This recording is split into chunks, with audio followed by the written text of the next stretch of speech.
Have you ever noticed how a kid sitting in a bedroom stuffed to the ceiling with toys can complain they have absolutely nothing to do? Now imagine a 5-year-old girl named Heidi. She's moving to a remote mountain cabin with almost nothing to her name, barely a single toy, yet she is practically buzzing with energy. It brings up an interesting question. How is it that someone with almost zero possessions can be completely thrilled, while someone surrounded by everything feels totally bored? Our story starts high up in the majestic Swiss Alps. Heidi's Aunt Deti has just dropped her off at her new permanent home. This illustration shows the exact moment they are left alone. On the left is her grandfather, a stern, silent man who just sits and smokes his pipe.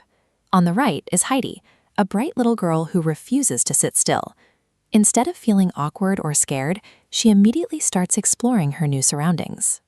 She wanders around the property, eventually stopping perfectly still just to listen to the heavy wind roaring through the tops of the tall fir trees. Finally, her grandfather watches her wander back and speaks for the first time. He simply asks what she wants. Heidi doesn't hesitate. She tells him she wants to see the inside of his house. Heidi's direct, fearless answer gets a reaction. Without another word, the old man stands up and leads her through the door, letting her in to explore the place for herself. When they walk through the door, the space is incredibly simple. The entire ground floor is just one single room, containing exactly 5 things: a table, a chair, his bed, a fireplace, and a large cupboard in the wall. Her grandfather tells her to put her bundle of extra clothes into the cupboard, but Heidi doesn't just neatly put them away. She shoves her heavy clothing as far back into the darkest corner of the shelves as she possibly can. She realizes she doesn't want those clothes anymore. If you look at this comparison, wearing thick, heavy layers makes climbing a steep slope exhausting. Heidi wants to move fast and light, bounding up the hills just like a nimble mountain goat. Watching this, her grandfather chuckles to himself. He can see right away that she is a smart, practical kid who knows exactly what she needs. For Heidi, having a mountain to climb is much more important than holding on to a heavy bundle of clothes. She would much rather be unburdened so she can keep up with the goats. With her clothes out of the way, Heidi starts looking for a place to sleep. She spots a short ladder, climbs up, and finds a hayloft with a round window looking right down over the mountain valley. She looks around the dusty, empty space and sees her new bedroom. With the valley spread out beneath that round window, she's decided exactly where she's going to sleep. She immediately gets to work, scooping up large armfuls of fresh, sweet-smelling hay to build a thick mattress for herself. This image shows her grandfather bringing fresh hay and a heavy sheet to make the bed thicker. That cloth is crucial.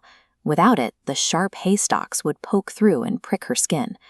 The sheet acts as a protective barrier. Because the sheet is too heavy for Heidi to lift alone, they work as a team. They spread it out smoothly and tuck the extra fabric neatly under the hay. The mattress looks tidy and comfortable. But after standing back to look at it, Heidi realizes they have a problem. The bed is missing a cover lid.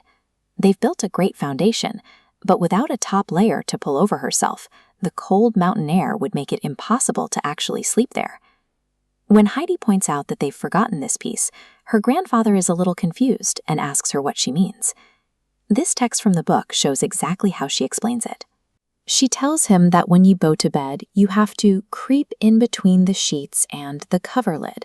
She's talking about a blanket. Realizing she's right, the old man climbs back down. He doesn't have a traditional blanket, so he improvises. He returns to the loft and throws down a large, heavy sack made of thick flax. Heidi tries to pull the heavy sack straight, tugging with all her might, but her tiny hands just can't manage the rough material, so her grandfather steps in once again to help her smooth it out. By working together, they take what is essentially just a rough farming sack and lay it perfectly flat, turning it into a heavy, warm blanket. Finally, the hay bed is complete. Heidi stands back and gazes at the neat, warm little bed bathed in the light of the round window, absolutely delighted with what they've made. Think about what this actually is, a pile of dry grass covered by an old sack. But to Heidi, it is the most beautiful, exciting bed in the world, and she can't wait for nightfall just so she can get inside. She isn't bothered by the lack of store-bought furniture or soft cotton pillows. Her own imagination and positive attitude turned an empty barn attic into a safe, cozy sanctuary. This text box captures the core lesson of her story. True contentment comes from appreciating what we have and finding beauty in simplicity. You don't need a room full of plastic toys to be happy if you know how to build your own castle out of hay.